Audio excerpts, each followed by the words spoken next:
All right, this is Greg Refner with the Abstrakt podcast. We are here today with Mr. Sam Jacobs, CEO and founder of Revenue Collective. They provide support, assistance, education, career growth, CROs, CMOs, COOs, CCOs. I don't think I missed any C's there. And they just launched a pretty cool new operations community as well. And the whole goal here, perform better in roles, earn titles, compensation, and achieve professional goals. Sam, pleasure to have you, sir. Take a moment to introduce yourself. Well, thank you. You did a pretty good job, Greg. So yeah, my name is Sam Jacobs. As you said, I'm the founder. I'm not giving myself the title of CEO yet. I'm going to give myself a performance review right around December, and maybe we'll promote myself to CEO, but we'll see. But I am the founder of Revenue Collective, and as you mentioned, Revenue Collective is what we call a career enablement platform. It's really trying to re-envision professional networking and put all of us as operators at the center of the community and work to help all of us unlock and achieve our professional potential and our career goals, and doing everything we can and anything we can think of to help people get to where they want to get to in their life. I love that. I love that. What was the Simon Sinek has a pretty powerful book, Start With Why. What was your why behind wanting to start Revenue Collective? Well, like many successful companies, and we're this successful, but a little successful. But I'm sort of like the ideal customer profile of the community. The why is that two things have been happening at the executive level in high growth companies. One of them is that the jobs, and it's really not specific. You know, Greg, you mentioned we're launching, and we today on Thursday, November 19th, we announced the launch of Operations Collective, which is for finance, legal, HR, and operations executives. Revenue Collective is for customer-facing revenue executives and sales and marketing.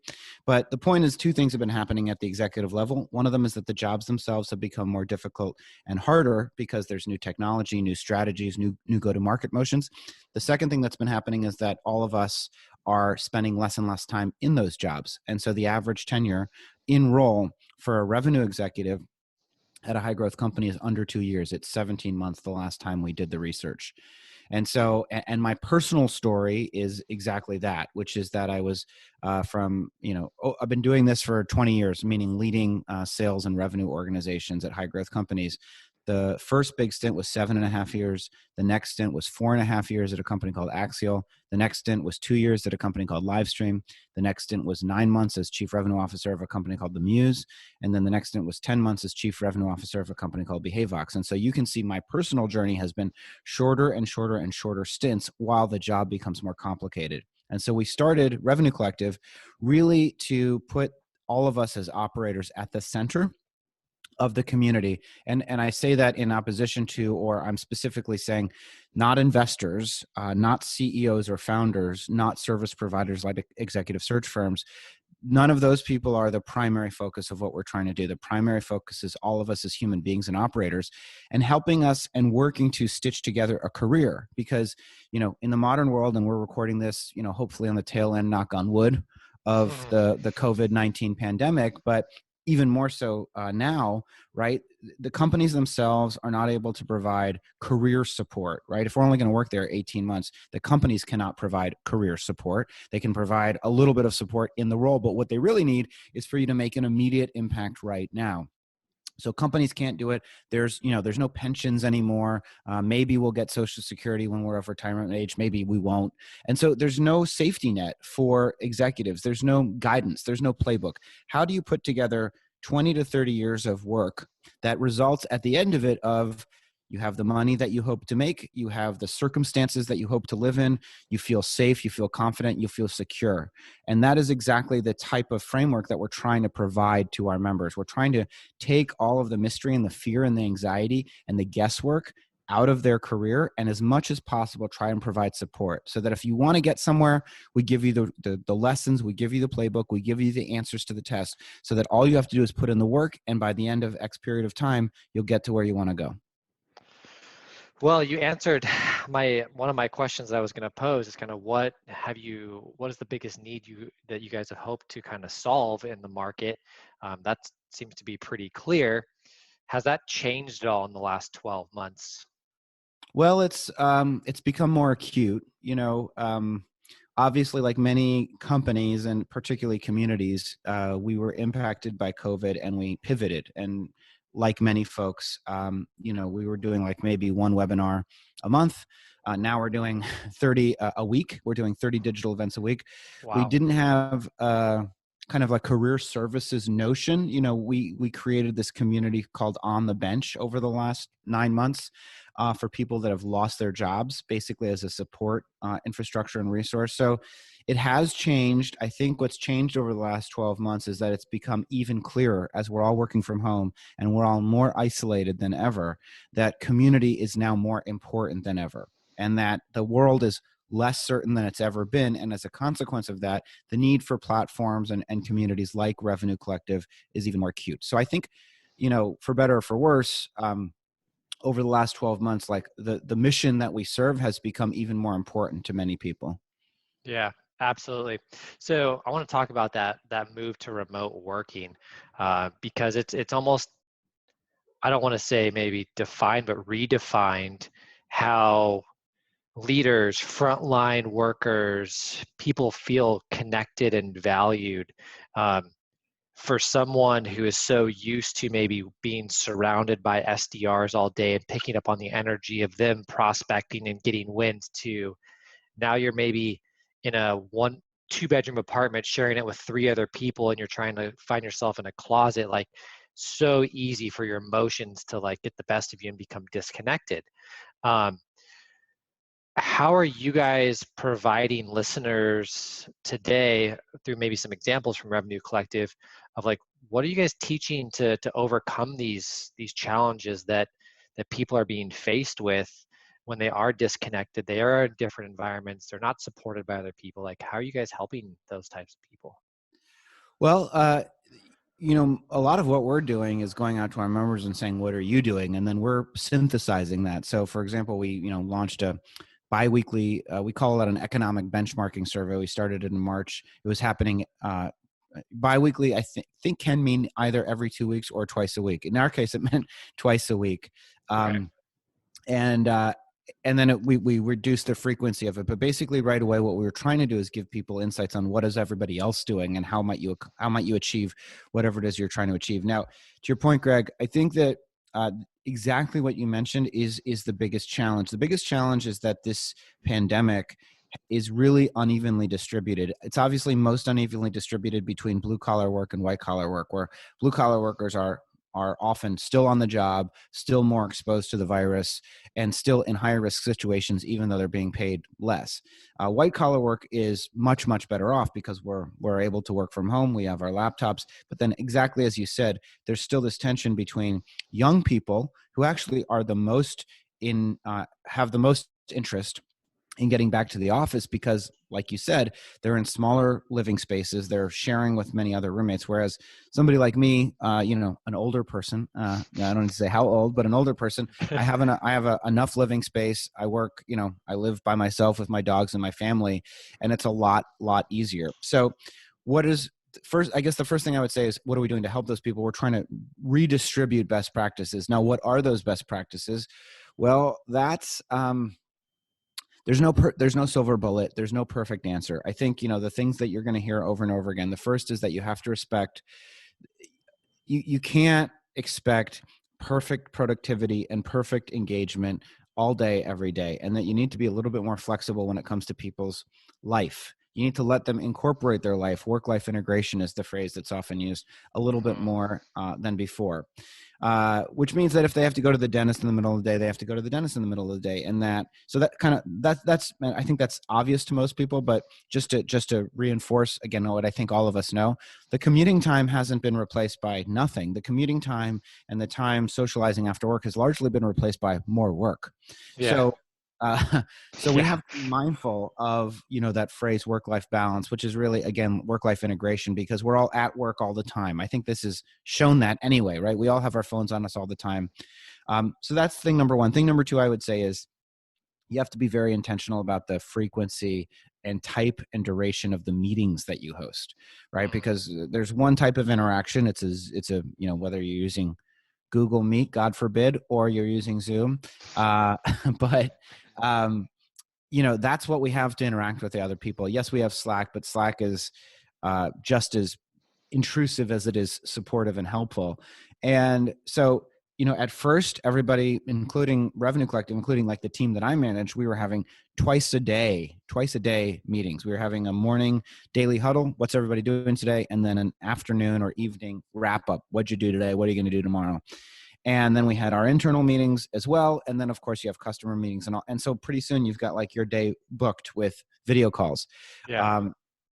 I think you have to be very intentional about that. We've reduced it. I think most people have reduced the frequency of video calls. You can't be on having 12 internal meetings a day. You can't have 5 internal meetings a day, 15 a week, and not expect there to be fatigue. Every meeting that you have, especially internally, has to be very specific and intentional. What are you trying to get out of that meeting? What do you want to happen? Now, I'm a believer in meetings, and the last thing I'll say is that now more than ever, you've got to incorporate, you can call it authenticity, you can call it humanity, you can call it fun, but you have to energy, the way that people feel when they click end meeting in the bottom right corner of their Zoom window, that's your culture now. That's what it is. That's your culture. And so how they feel when they log off that Zoom is all you have as it relates to really the manifestation of the energy of your culture. And that's why it's really, really important that as you're hosting meetings, people talk about we all remember how you make us feel. We don't remember what you say or do, right? What we remember from an interaction is how we felt leaving the interaction. And so what I'm trying to reinforce and hammer home to people is it's really, really important that there's inspiration. There's Simon Sinek somewhere in there, there's motivation, and that people leave the meeting feeling energized, because you don't have, if you have a crappy, weekly kickoff meeting in the office, you might still, or you were in a bad mood as the leader, that might be okay, because you walk out of that meeting and then you grab somebody whose energy you noticed was a little low and you say, hey, you want to go grab a coffee and let's talk about how things are going. You don't have that opportunity anymore. And so you have to make sure that like there's the right level of motivation and enthusiasm throughout all of your interactions with your team. I love that. I've never really thought about that.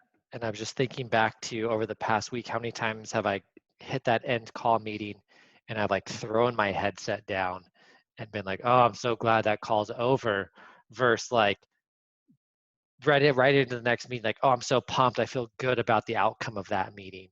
Um, and it could be prospect facing, it could be internal, it could be anything, but that's I got goosebumps just thinking about it, Sam, because I think that's something very important that we all need to think about is how are people feeling as a result of an outcome of an interaction. We don't have that human face-to-face anymore. Now we have the digital face-to-face, I guess, but hitting that end, like I feel like there should be a software company that measures that or something. I don't know. Sure. It's coming. I'm sure it's coming. It's like, how do you feel about that smiley face, frowny face? Like when you leave the restroom in an airport or something like that. Yeah, the happy or not buttons. Happy or not. Exactly. Yeah, that's a good point. I appreciate that. So on the flip side of that, employees, like let's say we have an SDR and they used to be able to walk up, talk to their manager, hey, I have this idea I want to bounce off of you. They got that face-to-face time, right? Now everybody's on calls, Slack, phone, email. Are you seeing amongst your community where you have some frustrations with maybe people that are being passed up on promotions because they're not getting that face-to-face time anymore? What are you guys hearing in terms of kind of different ideas to make sure that people are staying in front of their managers and they're doing what they can to get promoted? Because it's a little bit different trying to showcase your capabilities in today's world. Yeah, I think in the absence of, as we're talking about, in the absence of face-to-face, in the absence of soft skills and body language, what do you have? So what's happened is that I think there's more emphasis and focus put on presentation and writing than before, even though presentation skills, storytelling, broadly defined, and really the ability to effectively communicate in writing are now more important than ever. I think, I was talking to a member, I'm kind of coaching it. One of the things we do is one-on-one coaching for our members where, if they have a situation in their life that they want to talk about, they have every opportunity to use me or to use any of our career coaches that are on staff here at Revenue Collective. But one of them is really thinking, how do I ask for exactly this question? How do I ask for a raise? What should I do? And we have data. So I said, well, first, you need to reference the data. You need to make sure that it's an objective, that you're not grounding it in emotion, in the request and emotion, but you're grounding it as objective fact. And then you need to figure out how to present that information in a compelling way. Maybe it's putting together a spreadsheet. Maybe it's accessing a graphic designer. One of the cheat sheets, one of the pro tips that I always tell first time executives is have your own graphic designer as a contractor, in your arsenal of personal resources, so that when you want to put a presentation together, it looks better than other people's presentation, or it looks really good. You're always putting your best foot forward. So I think that presentation skills are now more important. And then, what I always tell, this is not specific to COVID or working from home, but it's always about, how do I get promoted? Well, you put the question to your manager and you don't say, promote me. You say, first, let's talk about, so you do need time with you do need scheduled time over Zoom or a phone call. Zoom's probably better. And then you need to be intentional about the use of that time. And then you need to say, hey, here's where I'm trying to go. What do you think I need to do to get there? And it's not about a direct request in the moment. I think some of the mistakes that people make when they're trying to put together their career or think about or position career advancement is kind of not doing anything. I mean, this is true of all things in life, right? Not doing anything in preparation, not leading and doing anything in advance of the moment, and then hoping that the moment itself is the thing that determines your fate, where the moment of, can I get promoted? Yes or no. What you want to do is you start planting those seeds well in advance, 6 months, 12 months, and you say, here's where I want to go. So by the way, one of the things you have to do to have that conversation effectively is you have to have asked yourself, where do I want to go, so that you can answer that question, so that you can present that answer back to your boss. And you say, here's where I'm trying to go. What do you think I need to do in order to be able to get there? And you put the onus on them to define the qualities and the skills that are necessary in order to achieve the career goals that you want. You put it on them, because oftentimes the bosses themselves don't have objective criteria on what it takes to promote somebody. And so this is you saying, no, I need you. One of your jobs as a boss is to be able to define what success looks like. Now, of course, if they say, I don't really know, then there's another step. You're still not without power. Then it's your job to propose it and say, okay, well, if you don't know, here's what I would propose are the criteria for, a senior SDR manager, or, I'm an account executive. Here's what I understand a senior account executive to be and to do and to exemplify. And I want to touch base with you on a regular basis so that you can tell me, as I'm working towards those goals, whether I'm achieving these characteristics, these qualities, and these milestones that you didn't have them. So I proposed them and you agreed to them. Yeah. So it's I'm thinking about a book, Chris Voss, Never Split the Difference, right? Yeah. Engage with them.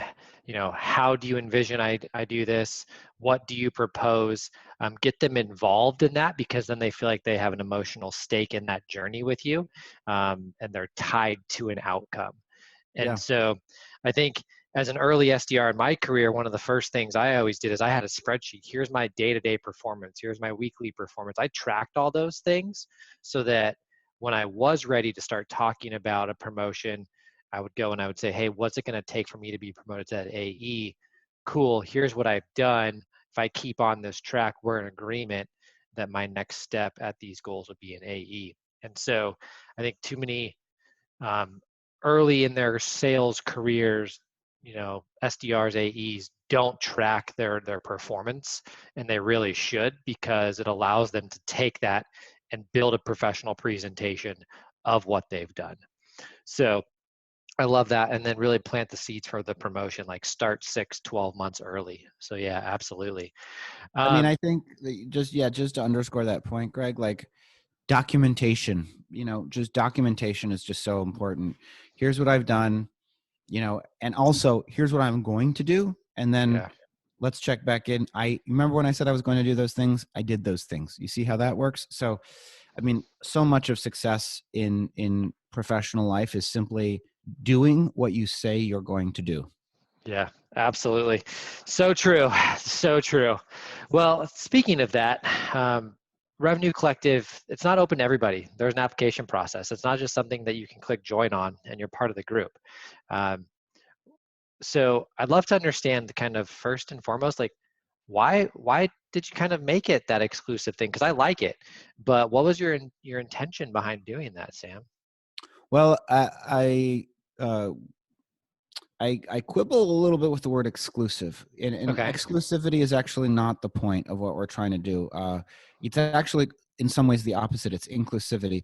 The reason, the reason that we have those membership guidelines. Well, first of all, the main reason that you can't click just join is because the central concept that we, and this is something I've discovered, recently in my own mind, but here's what we're really trying to do with Revenue Collective. What we're really trying to do is we're trying to actually teach people a way to behave. That's the fundamental thing about Revenue Collective. What it is saying, hey, you can join this thing and you have to pay. So yes, we do want your money, but we don't only want your money. What we want is your agreement that you are going to behave in a certain way. So what does that mean? That means that you're going to be helpful and responsive, right? This isn't LinkedIn, right? It's not, everybody's not a member, everybody can't join. And as a consequence, if you do join, we need to know that you're willing to help other people and you're willing to be responsive. And in a world where responsiveness has gone down precipitously, that's really, really important. The second part of it is also, by the way, because we are all agreeing to be responsive to each other, you can't spam people. You can't pitch people. You can't directly solicit people when they didn't ask to be. If there's a conversation happening in public about sales engagement software and they express disappointment with a specific vendor and you work for that vendor, you are not allowed to directly approach that person and say, hey, I saw that you were, had some problems with insert the blank vendor. I'd love to talk to you about it. They might not have asked for that intrusion. So part of it is just getting everybody to agree that we're all going to behave in a certain way, because we believe that if we all behave in a certain way, the world will be a better place. The second part of it is that all of these communities, again, we're so used to like the internet, the way that the internet works generally, right? This is what we've been indoctrinated. We like take it for granted. The internet's mostly free. Because it's mostly free, we understand that there's a business somewhere and that we are feeding that business by doing stuff. And there are other people who are being served by us doing stuff. We are the product, our behavior is the product, our data is the product. And so we wanted to make it very clear that the members of our community are not the product. The product is their experience with the service. I And love that. so, in every other community, there's often subsidies that are, it's either investors, right? Like First Round Capital has their own platform, or Vista Equity Partners has like a CMO summit, right? So investors are often the people that are being served. CEOs are often the people being served, or companies themselves, or some other service provider like an executive search firm or start a community. But it's really because they're just trying to get as many resumes into their community as possible so that they can power their search business. So Yeah. we don't let those three people join because we want to put the emphasis and maintain the emphasis on the operator, right? We think that, listen, we all know who Bill Gurley is, or Fred Wilson, or Mark Cuban. Like, we all know who the famous investors are. We all know who the famous CEOs are. They don't need any more covers of magazines. They're on plenty of magazines. And so this is a place not for them. They have plenty of places to go. This is a place for the people that work for those people, that are building the companies on a day-to-day basis, that are getting fired, that are dealing with the stress, that don't have any kind of preferences on their equity. This is for the people that are doing the work on a day-to-day basis. We want a place where they feel special, where they feel like they are, the kings and queens of the world. I love that. That's awesome. That's awesome. So, exclusivity was definitely the wrong word. And I love that you guys are Well, it's a focused on natural that. word to use, but I know that we're coming short on time. I'll just want to say this last part, which is that really what we think about is inclusivity, because if you do meet the requirements, and they're just requirements, right? Like, you're not this type of person, you are this type of person. And by type of person, it's really your function. But if you meet the functional requirements, like you're a VP of sales or you're an up and coming sales leader, if you meet those requirements, then actually what we're doing is deconstructing what you might consider to be opaque power structures, right? What we're saying is, if you're a salesperson, we don't care what you look like. We don't care where you're from. We don't care how old you are. And I don't mean on the young side. I mean old people, ageism, like people that are a more advanced age like me that are discriminated against in the workforce. And so you can be from Mumbai, you can be from Omaha, Nebraska. You don't have to be from New York or San Francisco. You don't have to have gone to, Bucknell or some, Stanford or yeah, exactly. You don't have to be a white male. You can be anybody. You can be in the remote, you can be in Saskatoon, Canada. But if you want to make something of your life and you're in the industry, the functional industries that we serve, if you're in marketing or sales, you can be anybody you want to be, and we're going to give you the answers to the test. We're going to tell you how to do it. And all you have to want to do is just be better. And if you want to be better and you want to advance your personal life, it doesn't matter where you come from, what you look like, how much money you come from. We're going to equalize all of that so that all that matters is how hard you work. I love it. You're surrounding yourself with like-minded people. I absolutely Exactly. love it. I love it. Well, I want to wrap with a couple of key points, Sam. So my takeaways from this, really community is more important than ever right now. Learning from others. There's so many people out there that have figured out how to work from home, how to maintain some motivation. Like, share that with as many people as you can, and share it within a community of like-minded people like yourself where your message is going to resonate. Um, Work-life integration, I always go back to work-life balance, but it really is work-life integration, right?